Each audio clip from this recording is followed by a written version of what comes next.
BBC Radio 4, aired on Monday the 22nd of August 2005.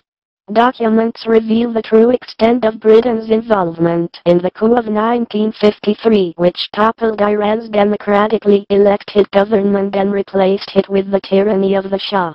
Iran had just nationalized the very oil fields that had powered Britain through 2 world wars. Downing Street wanted the oil fields back. London paid Iranian agents to sow seeds of dissent in Tehran. Then, to win American support for a coup, the men from the ministry fanned fears of the Russian invasion. The BBC was used to spearhead Britain's propaganda campaign. In fact, Anti agreed to broadcast the very code word that was to start the coup. Around a decade ago, the American government apologized for its role in the coup. Yet despite the current concerns over the oil scandals and regime change and meddling in Middle East politics, Britain has remained silent. The Iranian public call the BBC Bibi Sakina, which is a very rude term, but BBC deserves it, because BBC has been the instrument of the old and the new imperialisms, and the enemy of Iran and Iranians.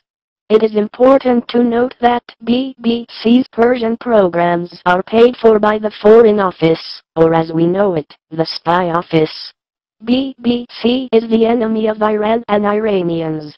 Now let's listen to the radio program, and learn a few facts about BBC or Bibi Sakina, which is also known as the Old Fox. It's midnight GMT. Here are the latest BBC headlines. More than 1,000 hotel... According to a senior agent of the CIA, one night in the summer of 1953, the newsreader made a slight but perceptible change to the time check, adding the word exactly before saying midnight. Most listeners would never have noticed, and even those that did assumed it to be a mere slip of the tongue. But according to the leaked CIA report that I hold in my hands, the use of a code word was anything but accidental. It came by a royal request.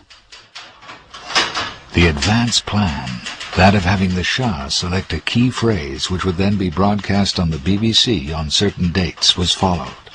In London, the necessary arrangements had been made by Derbyshire to send the phrase over the BBC. It's clear from our document that this man Derbyshire was not on the staff of the corporation. So what was he doing interfering with BBC programmes? There's no doubting the significance of a code word being broadcast. It was a pre-arranged signal to the Shah of Iran that plans were in place for a coup against Dr. Mohammad Mossadegh, leader of the country's elected government. This 200-page CIA report, less than subtly entitled Overthrow of Premier Mossadegh of Iran, details the unfolding plot led by an American agent called Kermit Roosevelt. Not only does it implicate the Shah and US intelligence, it points the finger at the BBC as well. Professor Mark Gazierowski is one of the leading experts on American foreign policy in Iran. According to the CIA history of the coup, the BBC played a crucial role in the coup. This message was intended for the Shah, to persuade the Shah that the British government was backing the coup. How reliable would you say that document is, the information inside it? I think it's highly reliable. From everything I've ever heard, this history, I think, is accurate in all of its details. Accounts of when and where a code word was broadcast vary, but 4 different sources confirm the corporation's involvement in sending out a secret message. In any case, why would the British government, never mind the BBC, be backing a CIA coup in Iran? And how deep did their involvement go? It's even hard to fathom why the CIA itself would want to help overthrow a man like Mossadegh.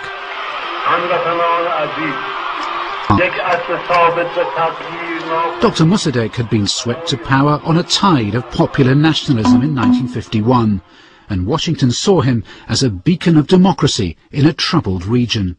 The United States viewed Mossadegh in very positive terms. He was a very moderate figure. He was precisely the kind of figure that the United States thought would be good for the Middle East region and for the emerging third world in general, a moderate nationalist rather than the radicals that were beginning to emerge at this time. Something had obviously changed. But what? Whatever the reason, there's no doubt about America's role in the coup. A quick trawl through the newspaper cuttings reveals that 5 years ago, US Secretary of State Madeleine Albright openly admitted America's involvement. Yet for more than half a century, no such admission has ever come from the British. I'd like to know why. Many of the papers relating to this period are still classified, so I'm going to use the Freedom of Information Act to try and prize any relevant documents from Whitehall. It looks likely that whatever I find will have connections with oil and the British firm BP.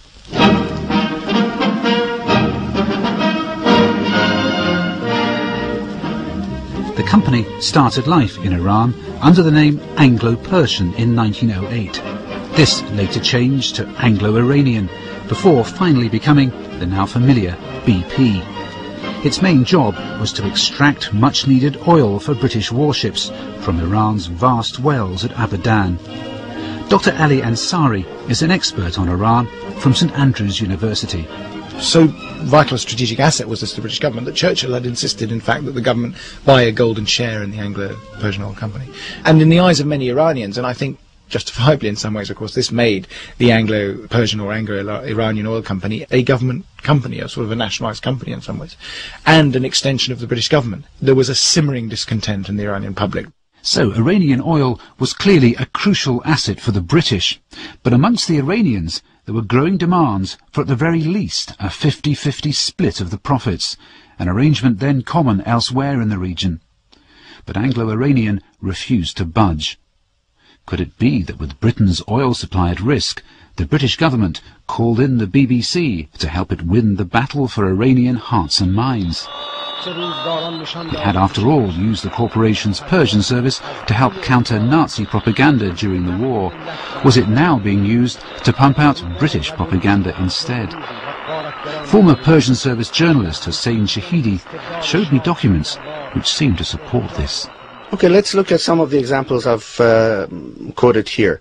In June 1946, British warships anchored in Iraqi waters, and BBC was informed by the British government that once again the Persian service may be called upon to take direct action in the way of power propaganda. And then there's a very long document, the British Foreign Office document entitled Publicity in Persia. It explains that should it be decided to put pressure on the Persian government, our propaganda machine should be ready to support our actions by seeing to it when required that the facts and implications are widely known. And was the BBC considered part of its propaganda machine by the government? By the government, of course. The BBC, the government says, can be brought into action at a few hours' notice. And the question, was it brought into action in at a few hours' notice? Yes, it was.